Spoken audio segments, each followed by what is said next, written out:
반갑습니다. 장정용 시장점검입니다. 네, 명절 연휴 잘 보내셨는지 궁금한데, 저는 되게 잘 보냈습니다. 알차게 보냈습니다. 그동안 투자했던 거, 서류 같은 거 다 정리하니까, 요, 철로 7개 정도가 나왔습니다. 뭐가 그렇게 정리할 게 많은지 했는데, 아무튼 그렇게 정리를 다 하고 나니까, 되게 좀 깔끔하고, 두 번째로, 제가 이제 개소한 이 탐정협회 경남지부 관련 매뉴얼 작업도 거의 마무리가 됐고, 사실 어제까지 마무리하려고 했는데 마무리를 하지는 못하고 이번 주말까지 마무리하려고 합니다. 마무리하고, 그리고 ISA 계좌 관련해 가지고 요게 이제 올해까지 세제 혜택이 끝나는데, 그럼 올해까지 뭔가 여기 가입을 해야 되는데 제가 아직 요거에 대해서 정확하게 내용을 모르니까 요것도 요번 주말까지 공부를 해서 여러분들께 또 알려드리고, 뭐 주식으로 수익을 드리기가 조금 힘든 시장이니까 다른 걸로 조금 도움이 될 수 있게 이렇게 열심히 하고 있습니다. 네, 이게 이제 지금까지 제 근황이었고,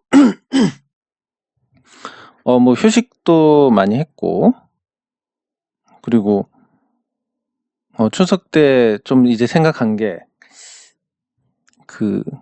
제가 우연히 이제, 제가 그렇게 골프에 몰입하는 건 아니지만, 우연히 골프 친다고 10년 동안 회사를 방치를 했다가, 이제 부도가 난 사례를 접하고 나서, 뭔가 하나를 줄여야 되는데, 이게 너무 지금 정신이 없어가지고, 뭔가 하나를 줄여야 되는데, 뭘 줄일까 생각하다가, 이걸 줄일까라고 지금 생각은 하고 있습니다.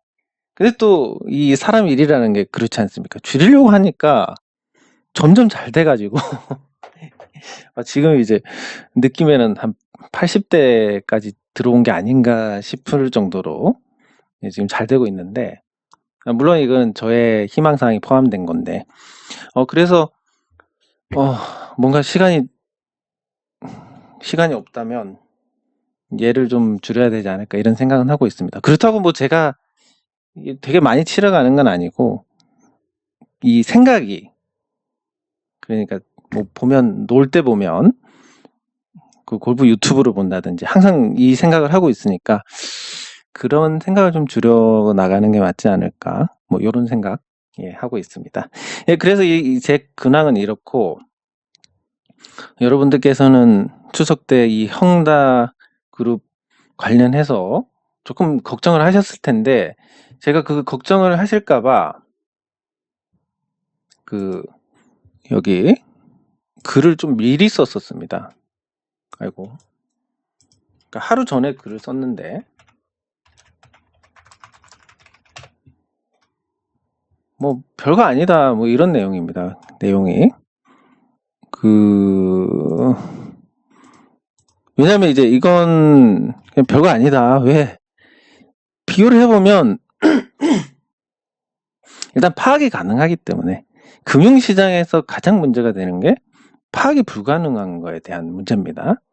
그래서 파악이 가능하기 때문에 이건 큰 위기가 될 수가 없다. 서브프라임 모기지 부실 사태 같은 경우는, 이게 이 모기지에 이걸 담보로 또 대출을 하고 이렇게 되니까 실제 이게 얼마나 규모가 큰지를 파악이 안 되니까. 그래서 이제 이거 뭐야 하니까 이게 결국은 불확실성인 겁니다. 근데 이 헝다그룹 같은 경우는 부채가 얼마인지 상세하게 나와 있습니다. 그러니까 불확실성이 없습니다. 일단 불확실성이 없고, 올해 만기 금융기관 부채가 105조 원 정도 되는데, 이거를 당연히 못 막습니다. 못 막는데 과연 그걸 내버려 둘 것이냐, 그 부분에서 중국 정부가 내버려 둘 수 있다, 이건 상하이방 쪽 회사니까 망하게 방치를 할 거다, 뭐가 됐든 불확실한 건 없기 때문에 시장에 큰 충격은 주지 못할 겁니다. 그리고 저는 중국의 시진핑 주석이 굉장히 잘하고 있다고 생각하는 게, 지금 만약에 그 후진타오 주석처럼 중국이 해 나갔다면 국내 기업들이 굉장히 어려워졌을 겁니다. 경쟁이 더 치열하고 포기를 해야 되고 이런 상황인데 지금 시진핑 주석은 계속 그 모택동 시절에 중국으로 돌아가려고 하는 그런 경향을 보이고 있고 그게 옳다 그렇다 판단은 못하겠지만 우리 기업들 입장에서는 좋은 일입니다. 굿. 예. 그래서 경쟁이 완화가 될 수 있고 뭐 최악의 경우는 중국이 아예 빗장을 예전에 주계 장막이라고 했듯이 주계 장막이라고 중국이 뭐 자급자족이 가능하기 때문에 과거의 사회주의로 돌아가서 시장 경제를 포기를 할 수도 있습니다.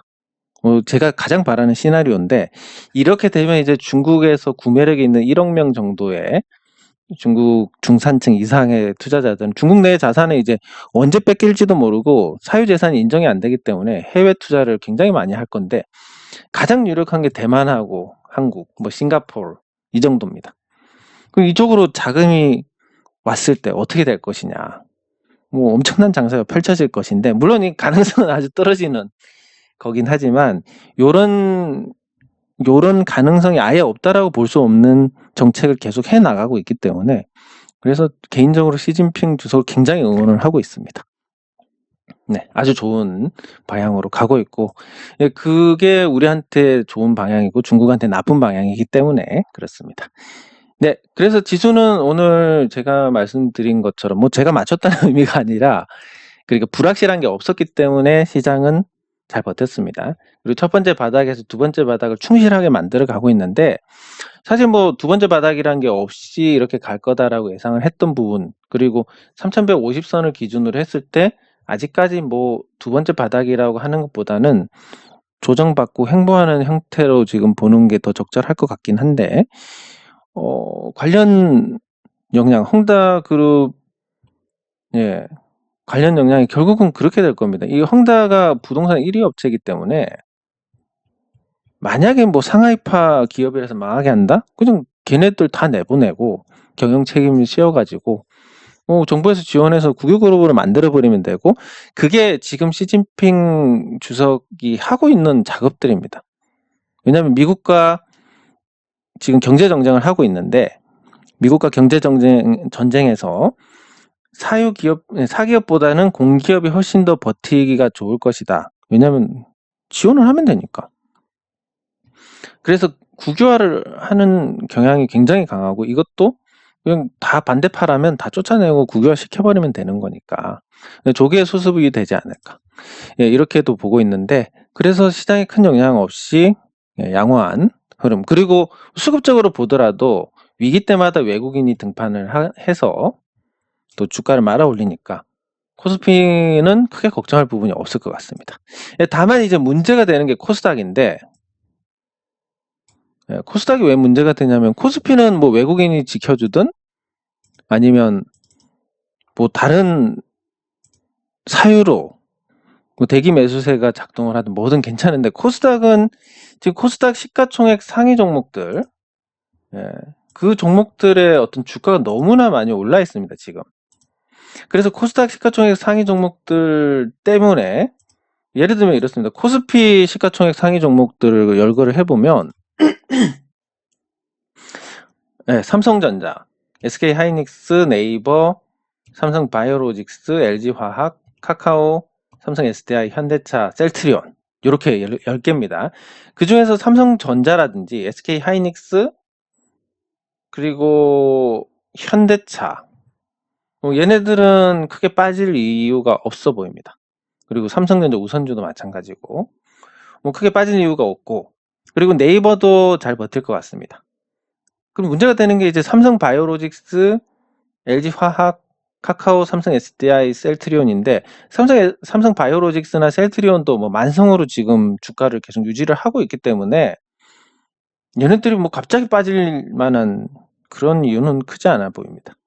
그러면 이제 배터리 LG화학이나 삼성 SDI 뭐 지금 기세 좋게 반등을 했으니까 또 당분간 버틸 거고 그리고 유일하게 문제가 되는 게 카카오인데 카카오가 폭락을 하더라도 10만 원 정도에서는 이제 바운딩을 예상을 할 수 있으니까 역시 한계가 있습니다.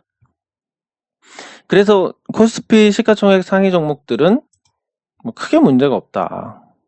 근데 코스닥은 셀트리온 헬스케어, 에코프로비엠, HLB, 셀트리온 제약, LNF, 펄어비스, 카카오게임즈, SK머티리얼즈, CJENM, 알테오젠 이렇게 있는데 SK머티리얼즈 제외하면 나머지는 사실 뭐 박살나도 아무 문제 없는 거입니다. 그리고 지금 투자 심리가 헝다그룹 때문에 환기가 되어 있는 상태인데 그 환기된 투자 심리에서 사람들이 결국은 이 위험 자산하고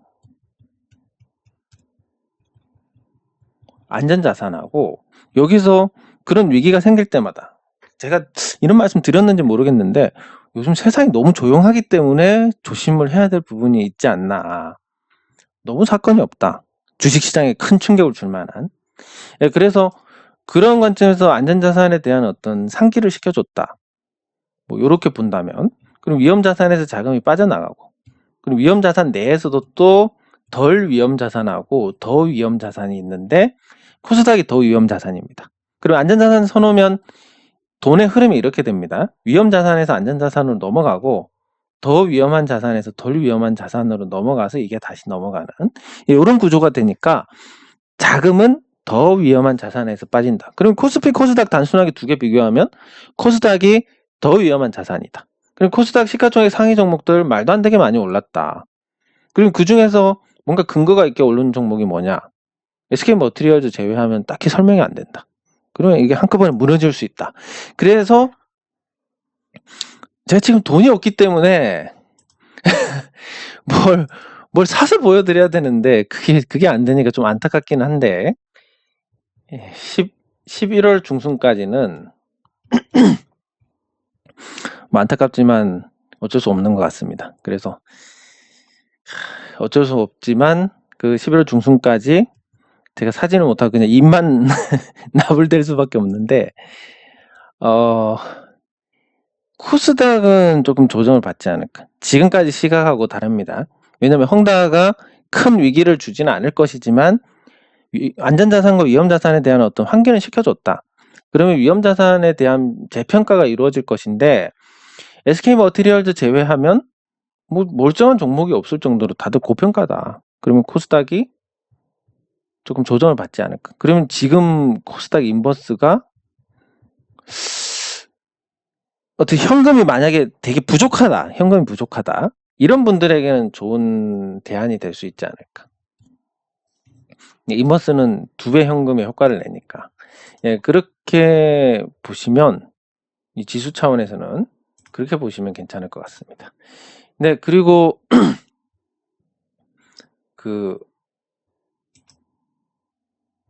저거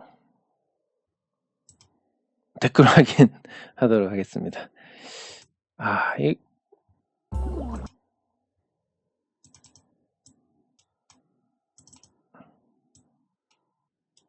네, 댓글 확인.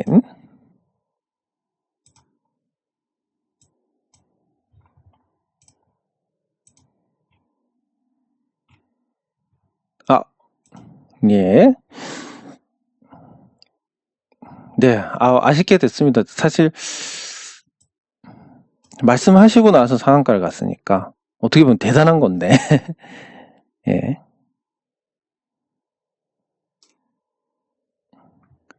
예, 시드머니.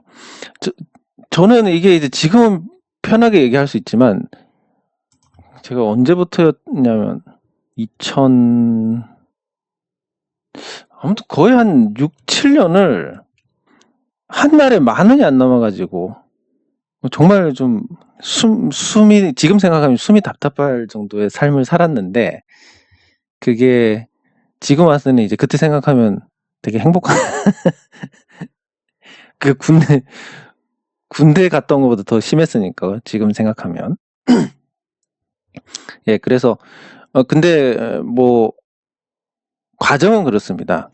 과정은 제가 가다가 그 시드머니로 이렇게 잘 불려나가다 한 방 다 날리고 다시 올라온 거니까 사실 뭐 여기서부터 생각하면 이 금전적으로 생각하면 여기서 그냥 다시 뭐 시드머니를 만들었던 과정이 불필요할 수도 있겠네 여기서 생각하면 네 그럴 수도 있는데 어떤 과정이 알게 모르게 큰 영향을 끼친 것 같습니다. 그러니까 우리가 하는 일 중에서 무의미하고 쓸데없다고 생각하는 일들이 거의 98%일 텐데, 이 쓸데없는 98%가 기반이 돼서 이 나머지 2%가 채워져서 2% 부족한 어떤 걸 채워가지고 뭔가가 만들어지는 게 아닐까.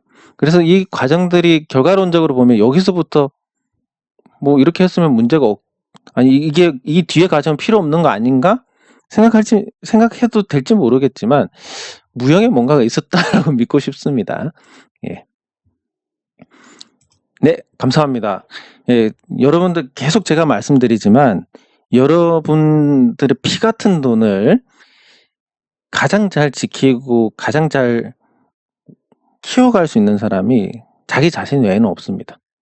뭐 심지어 뭐 저조차도 뭔가 이런 상황이 됐을 때 어떤 책임이라는 게 아예 없는 상태에서 제 돈과 여러분의 돈과 둘 중에 하나가 박살나야 된다.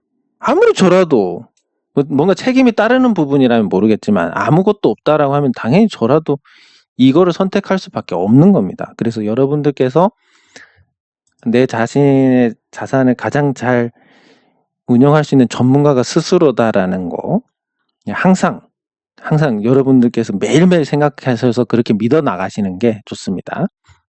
아무리 뭐 잘하는 것 같고 날고 긴다 해도 여러분들 돈 맡겨 보십시오. 그 사람이 돈 못 불려줍니다. 예. 그래서 직접 하시는 게 가장 좋습니다.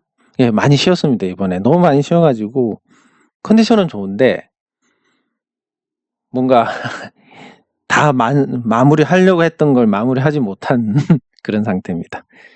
예, 감사합니다. 우려했던 것보다는 예, 시장이 괜찮은 것 같습니다. 예, 감사합니다. 감사합니다.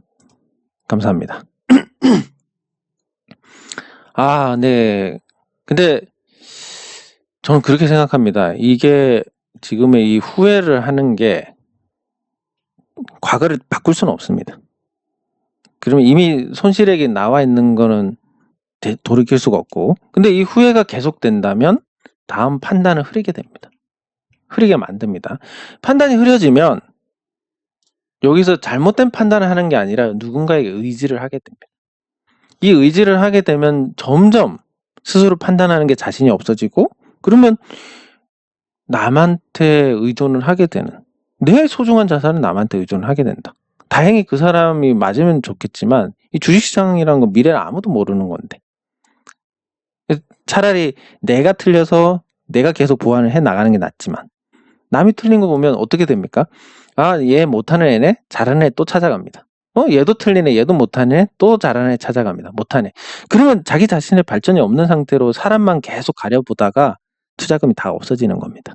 그래서 후회를 하시는 것보다 좋은 방향으로 후회는 하시고 계시지만 일단 일어난 일은 깔끔하게 정리를 하시는 게 좋지 않을까 싶습니다.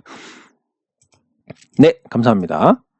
예, 감사합니다. 그리고 이번 추석은 제가 선물 보내주신 분들도 많이 계셨고 덕분에 아주 예, 맛있게 잘 보냈습니다. 그래서 참 감사드리고, 그렇지만 제가 이걸 한 번씩 말씀을 안 드리는 게 그렇게 하면 이제 더 많은 분들이 보내실까 봐. 사실 근데 제가 딱히 선물을 받을 만한 일을 한 건 아니기 때문에 정말 감사하게 생각하고 있고, 그리고 도대체 어떤 마음으로 선물까지 보내셨는지 생각하면 그게 이제 뭐 돈으로 환산할 수 없는 그런 거니까 더 도움이 될 만한 부분들을 찾아야지 이런 생각도 하게 됩니다. 그렇지만 또 이런 말씀을 드리면 선물 안 하신 분들이 나 다음에 선물해야지 이렇게 하실까 봐 제가 굉장히 조심스러운데, 이미 말씀드리자면 마음은 감사히 받고 실물은 주변에 가족분들, 뭐 저보다 훨씬 소중한 분들이 많으실 거니까 가족분들 챙기시고 마음만 이렇게 보내주시면 괜찮을 것 같습니다. 네, 감사합니다. 감사합니다. 네, 감사합니다. 예, 감사합니다. 예, 다행입니다. 예, 좋은 결과 있으면 좋겠습니다. 네, 감사합니다. 감사합니다. 예, 감사합니다. 예, 댓글 확인 끝났고, 그럼 종목을 살펴볼 텐데, 제가 지난번에 장황하게 뭐도 보고 말씀드렸는데, 일단 하나씩 다뤄보도록 하겠습니다. LG화학을 봐야 되는데, LG화학을 보면서 이 전기차 배터리에 대해서 어떤 시각을 가지는 게 맞을지에 대한 부분입니다. LG화학은 오늘 제가 오전에 잠깐 언급을 해드렸는데, 이거 깨지면 진짜 추가 하락이니까 뭔가 보이지 않는 손이 작용을 하는 것 같다라고 말씀을 드렸고, 오늘 내내 말아 올렸습니다. 왜냐하면 LG 에너지 솔루션하고 분할하면서 시장에서 자금을 빨아들여가지고 그 돈으로 투자를 해야 되는데, 왜냐하면 지금 전기차 배터리가 시장에서 굉장히 좋은 평가를 받고 있기 때문에 LG 에너지 솔루션,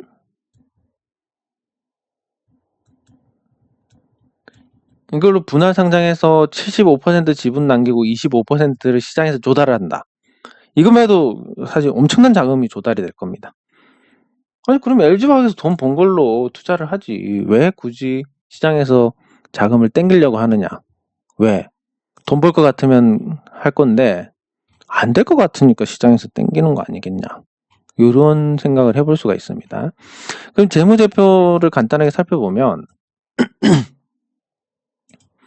네, 재무제표상 LG화학의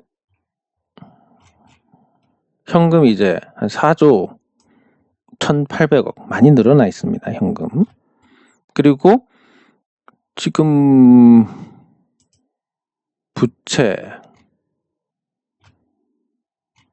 자산이 21조에 부채가 25조, 100%가 조금 넘는 규모긴 한데 추가로 어떤 유동성을 만들 수도 있는, 예, 그런 상태입니다. 그래서 LG화학이 뭐 투자할 거 있으면 니네 돈 갖고 투자하지, 차입 일으켜서 투자하지, 왜? 그게 더 싸게 먹히니까. 만약에 정말 나중에 큰 돈을 벌 수 있다, 그러면 이자 4%짜리 빌려서 투자하는 게 훨씬 낫지 않습니까?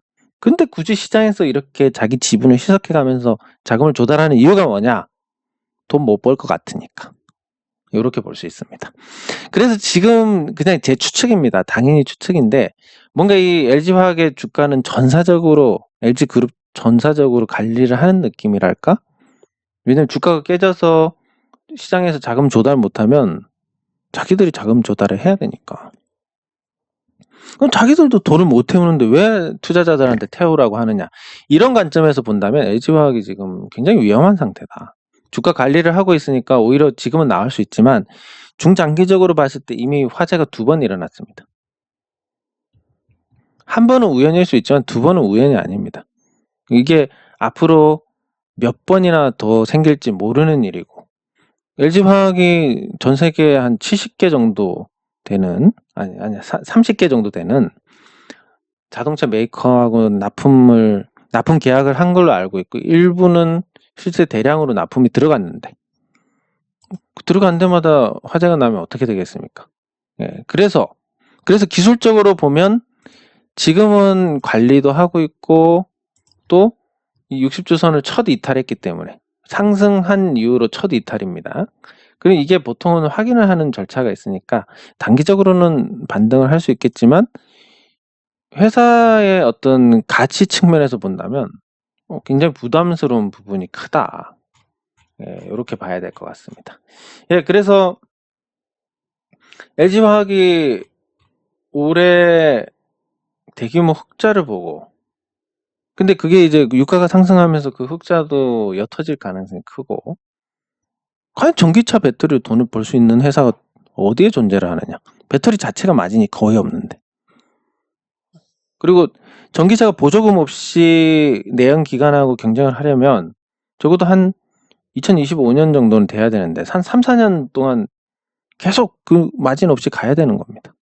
그런 걸 봤을 때 화재라든지 이런 거 보고 고부가가치 산업이 아니다라는 측면에서 보면 이 LG화학은 앞으로 내릴 만한 일만 남지 않았나?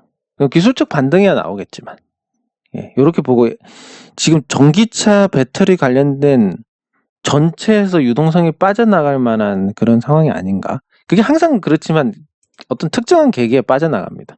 그래서 헝다 때문에 뭔가 시장에 문제가 생겼을 때 자금이 빠져나가는 것은 거품이 잔뜩 껴있는 종목이나 아니면 그동안 상승을 많이 해가지고 고평가된 종목이나 여기서 빠져나갑니다. 왜? 수익 중이니까 팔 수 있으니까.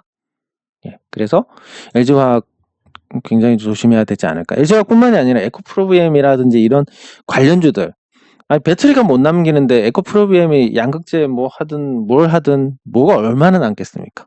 그런 관점에서 본다면 전기차가 앞으로 대세가 될 것이다라는 관점에서 지금 만들어 온 거품, 이게 헝다든 뭐든 결국은 꺾이게 돼 있는데 지금 그 시기가 아닌가. 왜? 100만 원에서 지금 70만 원까지 내려왔습니다.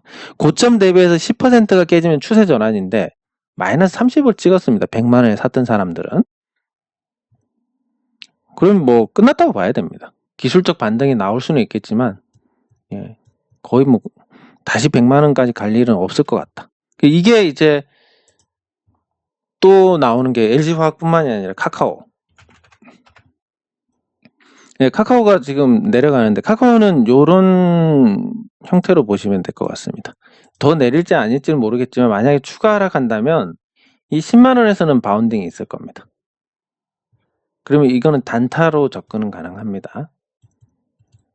네, 그래서 카카오가 10만 원까지 오면 단타로 접근이 가능하고, 근데 카카오의 아주 어떤 핵심이 되는 부분이 7만 원에 대량으로 투자한 외국인들이 있다. 얘네들이 이제 17만 원 찍고 10만 원 바운딩하고 이런 상태가 되면 여기서 떨어지면 어떻게 되겠습니까? 싸면 산다라는 개인 투자자들이 대기를 하고 있는데, 그 문제가 뭐냐면 진짜 쌀 때, 가치 대비해서 쌀 때 사는 게 아니라 주가가 높게 가서 떨어지면 이게 싸다고 착시를 해가지고 사게 됩니다. 그래서 요 7만 원에 있는 주식을 털게 될 텐데 그걸 터는 가격이 10만 원 정도, 평균 10만 원 정도 잡았을 때 반등마다 머리 때리고 이런 거 감안하면 이게 추세가 완전히 끝났다. 근데 실제 오버슈팅이 나와가지고 이제 끝났다라고 말씀을 드렸고 잘 버텼지만 결국은 무너져 내렸습니다. 그러면 얘가 앞으로 반등할 때마다 그냥 기술적인 반등에 불과합니다. 그때마다 줄여주지 않으면 더 큰 낭패를 볼 수가 있습니다. 이게 그리고 카카오 왜 플랫폼에 대한 규제뿐만이 아니라 기본적으로 지금 카카오의 시가총액이 많이 내렸지만 51조입니다. 51조 원짜리 회사가 1년에 1조를 못 봅니다. 이게 정상적으로 본다면 51조 원짜리 회사는 1년에 5조는 벌어야 됩니다. 아주 후하게 쳐준다 해도 1년에 2조는 벌어야 되는데 1조도 못 봅니다. 거기다 앞으로 플랫폼에 대한 규제가 더 심해진다면, 아니 아예 없었으니까 생기게 된다면 더더욱 돈을 못 벌게 될 텐데 그런 거 생각하면 이제 성장성도 꺾인 게 아닌가. 그래서 뭐 10만 원의 기술적 반등 노리고 접근하는 거 외에는 당분간 재미가 없지 않을까라고 보시는 게 맞을 것 같고, 그리고 이미 이제 이 고점은 그냥 제가 생각했을 때 살아생전에 보기 힘들지 않을까. 다시는 마치 두산중공업의 고점처럼 뭐 그렇게 보시는 게 적절할 것 같습니다. 이렇게 이제 플랫폼과 전기차 시장에서 핫했던 종목들이 완전히 무너지고 있는 모습인데 그게 아주 바람직한 현상이다. NC소프트 같은 경우도 제가 이거 100만 원 갔을 때도 도대체 이게 왜 가는지 이해를 못할 정도로 왜냐면 사람들한테 어떤 편익을 제공하고 돈을 버는 게 아니라 리니지 하는 분들 대부분 고통스러워하면서 돈 아이템에 써가면서 레벨 유지하려고 발버둥을 치고 있는데 이런 나쁜 기업은 망해야 된다라고 제가 주장을 했던 게 이 시점이었던 것 같은데, 요때 주가가 이렇게 올라버리니까 할 말이 없는 겁니다. 그래서 겨우 이제 제자리로 왔습니다. 그러면 이 과정이 어떻게 보면 오버슈팅이라고 봤을 때 앞으로 이게 과연 반등을 할 수 있을 것이냐 없을 것이냐, 이렇게 보면 지금 많이 내렸으니까 단기간에 뭐 기술적 반등 정도는 가능할 것 같습니다. 한번 반등하고 이격 줄이고 다시 죽는 이런 흐름은 가능할 것 같은데 지금 신작 게임도 신통치 않고 그리고 앞으로 전망도 계속 모바일 게임 같은 경우는 모바일은 주기가 굉장히 짧습니다. 그래서 모바일은 개발비를 건질 수 있을지 없을지도 모르고 지금과 같은 PC 뭐 요런 게임들 요게 과연 이걸로 계속 돈을 벌 수 있을 것인가? NC소프트, 리니지 뭐 이런 거 다 없어지고 아니 유저들이 더 이상 이제 손을 놔버리게 됐을 때 뭘로 돈을 벌 것이냐라고 보면 굉장히 취약한 상태인 겁니다. 그러면 지금 시가총액이 12조 8천억 많이 내렸지만 이 정도인데 그러면 한 5천억 6천억 앞으로 벌 수 있을 것이냐 그것조차도 모르겠다. 그러면서 주가가 빠져가는 과정입니다.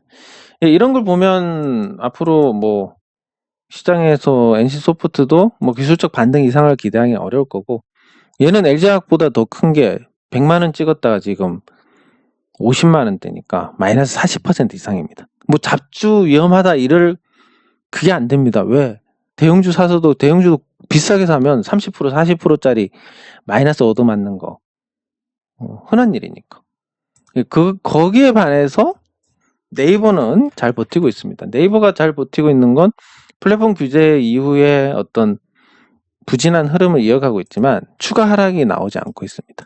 그러면 보통 통상적으로 이 거래가 터진 이 장대 업무 같은 경우는 1개월 정도 시간이 걸립니다. 여기서 이제 잘 버티다가 회복을 하면 주가가 유지는 될 수 있을 것이다. 그리고 네이버 같은 경우는 라인에 대한 재평가라든지 이런 걸 통해서 지금 시가총액을 설명할 정도까지는 아니지만 그래도 말도 안 되는 수준에서는 많이 벗어나 있습니다. 또한 카카오하고 달리 카카오는 택시 없는 수수료를 받고 있습니다. 만들어가지고 대리운전 역시 없는 수수료를 받고 있습니다. 근데 네이버 같은 경우는 수수료가 보통 8에서 10% 정도 됐던 온라인 수수료를 스토어팜을 통해 가지고 굉장히 낮은 수준 2% 수준으로 1.5였나 2.5였나 그럴 텐데 한 이 정도 수준에서 받고 있으니까 기존의 거보다 훨씬 소상공인들한테 도움이 되고 소상공인들의 디지털화를 지원을 했다. 이런 어떤 공익적 관점에서 본다면 플랫폼 기업이지만 공익적인 일도 했으니까 특별히 규제를 가해야 될 만한 필요성은 크지 않네. 근데 카카오 같은 경우는 원래 수수료가 없었던데 진출해서 수수료를 받고 있으니까 이건 뭐냐? 중간 상인 하나 더 붙인 거랑 똑같은 거밖에 안 되니까 당연히 규제가 필요한 거고 그런 부분에서 주가가 조금 갈려가는 것 같습니다. 길을. 그래서 이런 전반적으로 그동안 좋았던 종목들 보면 추세가 꺾이다 못해 부러진 종목들이 많고 헝다 같은 경우는 헝다 위기가 발생을 하면 지금 뭐 예를 들면 뭐 한 종목 예를 들면 KB금융을 예를 들어 보겠습니다.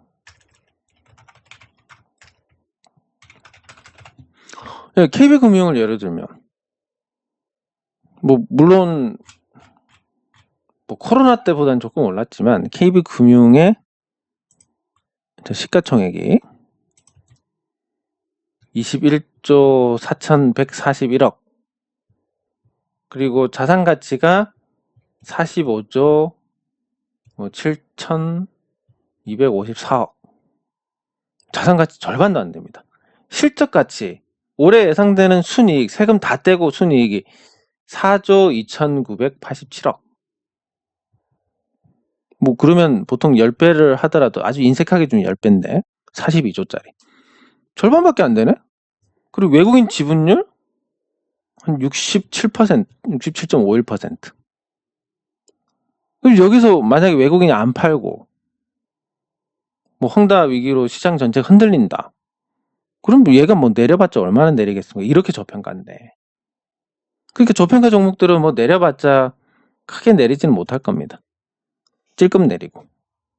근데 아까 카카오 같은 경우는 많이 내렸지만 아직도 가치 대비해서 굉장히 고평가고 여기서 더 내린다고 하면 개인 투자자들이 열심히 받아줄 거니까 거기에 따른 어떤 황금성도 좋아지고 뭐 10,000원, 20,000원대 잡았던 투자자들은 17만 원에 못 판 게 아쉽지만 11만 원을 판다고 해서 손해는 아니니까. 그리고 시장 위험을 피하기 위해서 파는 거니까 그렇게 할 거고. 이런 부분들을 다 고려를 했을 때 저평가주들은 이만큼 내린다면 이미 기세가 무너진 거품이 꼈던 종목들은 아마 이만큼 내리지 않을까. 추가로도. 그래서 여기서 종목에 대한 어떤 카카오가 그동안 잘 달렸지 않냐, 많이 내렸지 않냐, 이런 거 다 깨고 봐야 됩니다. 물론 뭐 많이 내렸으니까 강하게 반등하고 이런 게 있을 수 있지만 입장 바꿔서 여러분들 지금 카카오 살 수 있습니까? 못 살 겁니다. 왜? 옛날 가격을 봤으니까. 예, 그래서 그런 부분들 생각하면 그래도 살 수 있는 사람들이 많다. 뭐 그거는 이제 우리보다 공부를 안 했으니까. 뭐 사가지고 카카오가 뭐 3만 원이 간다 이런다 하더라도 뭐 어떻게 할 수 없는 상황인 거. 그래서 이제 주도주의 어떤 교체가 이루어지고 전기차라든지 이런 전기차 알고 보니까 돈 되는 거 없던데 현대차도 전기차로 적자고 배터리 만드는 회사도 적자고 뭐 부품 만드는 회사도 본전치기밖에 안 되는데 도대체 이게 뭐가 부가가치를 만들 수 있을까?